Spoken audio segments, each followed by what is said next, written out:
আপনি কি জানেন হিমালয়ের বরফ শীতল স্তব্ধতার নিচে এমন এক প্রলয়নকরী শক্তি লুকিয়ে আছে যা স্বয়ং কালকেও থমকে দিতে পারে। মানুষ মনে করে রামায়ণের যুদ্ধে শেষে সব দিব্যাস্ত্র স্বর্গে ফিরে গিয়েছিল, কিন্তু তারা এক চরম সত্য জানে না।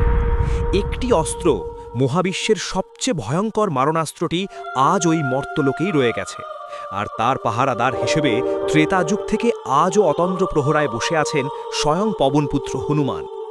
এই অস্ত্রটি কোনো সাধারণ ধাতু বা মন্ত্র দিয়ে তৈরি নয়।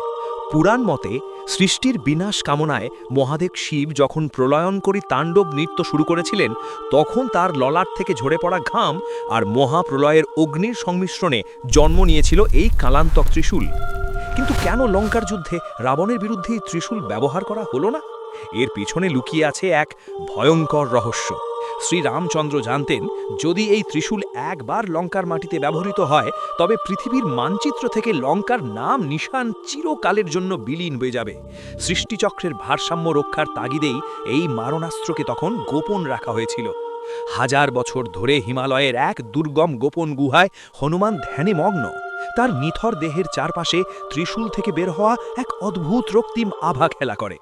গুহার দেয়ালে সেই ত্রিশূলের ছায়া কোনো স্থির ছায়া নয়, তা যেন এক জীবন্ত সত্তার মতো প্রতিনিয়ত রূপ পরিবর্তন করছে। কিন্তু আজ সেই গুহার নিস্তব্ধতা ভাঙতে চলেছে। পাতালের এক প্রাচীন অসুর সেই নিষিদ্ধ অস্ত্রের সন্ধানে পৌঁছে গেছে গুহার দ্বারে। তার অশুভ উপস্থিতিতে গুহার বাতাস ভারী হয়ে উঠেছে।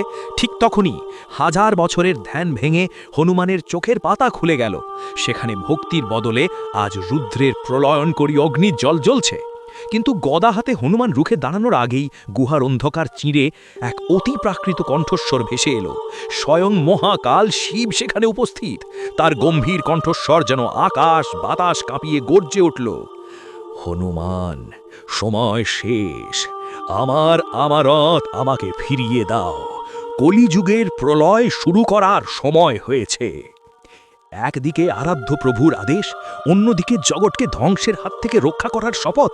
হনুমান